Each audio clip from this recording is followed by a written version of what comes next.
지금으로부터 5년 전 내가 진주에서 인턴으로 근무할 때의 이야기이다. 공사장에서 추락사고로 뇌를 다친 26살의 한 젊은이가 새벽에 응급실로 실려왔다. 이미 그의 얼굴과 머리는 심하게 손상되었고 의식은 완전히 잃은 후였다. 서둘러 최대한의 응급조치를 했으나 살 가망은 거의 없을 것 같았다.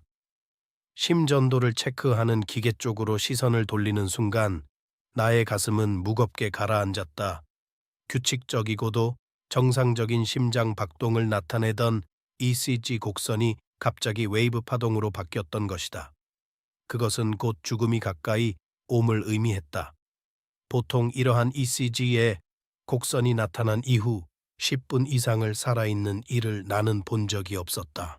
그의 운명이 목전에 다가왔음을 느낀 나는 중환자실을 나와서 기다리고 있는 가족들에게 환자가 운명할 때가 되었으니 와서 임종을 지켜보라고 일렀다. 이미 가족들은 환자에 대한 어떠한 조치도 포기한 채 그의 죽음을 기정사실로 받아들이고 있었던 상황이었다. 젊은이의 부모님과 일가 친척인 듯한 몇몇 사람들이 슬피 울며 이미 시체나 다름없이 누워있는 그에게 마지막 작별을 고하는 모습을 보며 나는 무거운 마음으로 중환자실을 나왔다. 간호사에게는 심전도 파동이 멈추면 곧바로 영안실로 보내라 하고 그날 오후는 쏟아지는 응급 환자들을 돌보느라 더 이상은 그에 대해 생각할 겨를이 없었다. 피곤한 몸을 이끌고 자는 둥 마는 둥 그날 밤을 보냈다. 다음 날 아침 나는 왠지 갑자기 생각이 들어 다시 그 중환자실을 가보았다. 물론 지금쯤은 아무도 없는 빈 침대이거나 다른 환자가 누워있으리란 당연한 생각으로였지만 왠지 그의 생각이 머릿속에 떠나지 않음은 스스로도 부정할 수 없었다. 방에 들어선 순간 나는 다시 한번 나의 눈을 의심하지 않을 수 없었다. 아직도 그가 있었다. 더 없이 나약하지만 끊이지 않는 ECG 곡선을 그리며 그의 영혼은 아직 거의 몸을 떠나지 않고 있었던 것이다. 그것을 본 나는 무언가를 느꼈다. 왠지 이 세상에서 그가 쉽게 떠나지 못할 그 어떤 이유라도 있는 것일까? 이것은 과학적, 의학적 상식으로 납득이 가지 않는 경우였다. 나는 의학적 지식으로는 설명할 수 없는 그 이상의 어떤 존재를 그 순간 무의식 중에 감지했던 것 같다. 하루가 다시 그렇게 지나고 그의 심전도가 웨이브 파동을 그린 지 장장 이틀이 지났다. 다음 날 아침 나는 다시 중환자실에 가보았다. 그의 신체는 죽은 것과 다름없었지만 영혼은 어떠한 이유인지는 몰라도 아직까지 더없이 미약하게 남아 이 세상에 오래도록 머물고 있었다. 심전도를 나타내는 모니터 화면이 그 상황을 보여주고 있었고 나의 예사롭지 않은 느낌 역시 그것을 뒷받침해주고 있었다. 그때 갑자기 한 젊은 여인이 중환자실로 들어왔다. 이제까지 보호자 중에 없었는데 마치 멀리서 갑작스런 연락을 받고 급하게 온 듯 했다.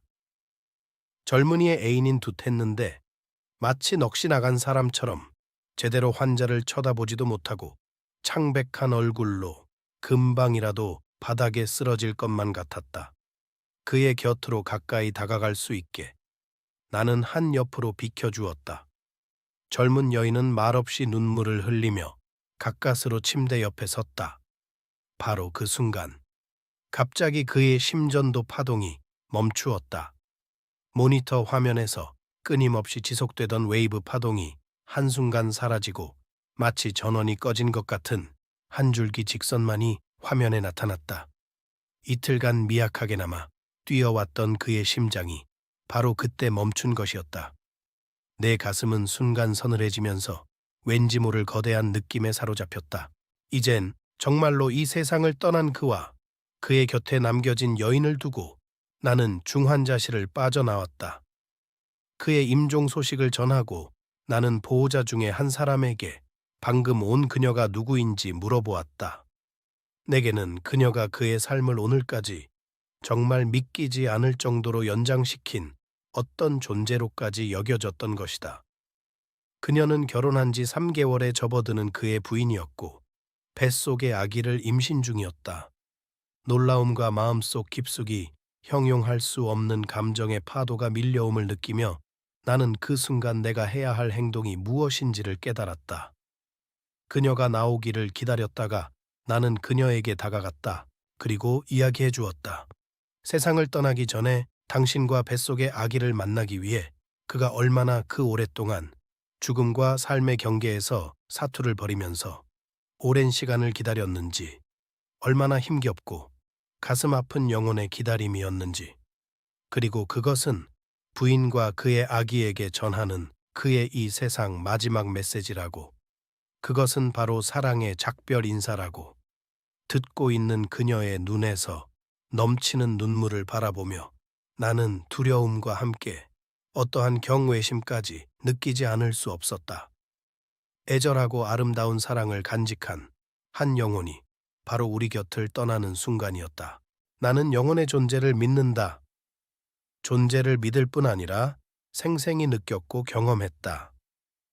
그리고 그 존재를 이끌어주는 가장 큰 힘이 인간의 사랑이라는 것 역시 우리에게 가장 없어서는 안 될 영혼과 사랑의 소중함을 일깨워주기 위해 의사의 길에 들어서는 후배들에게 나는 요즘도 이 이야기를 자주 해주고 있다.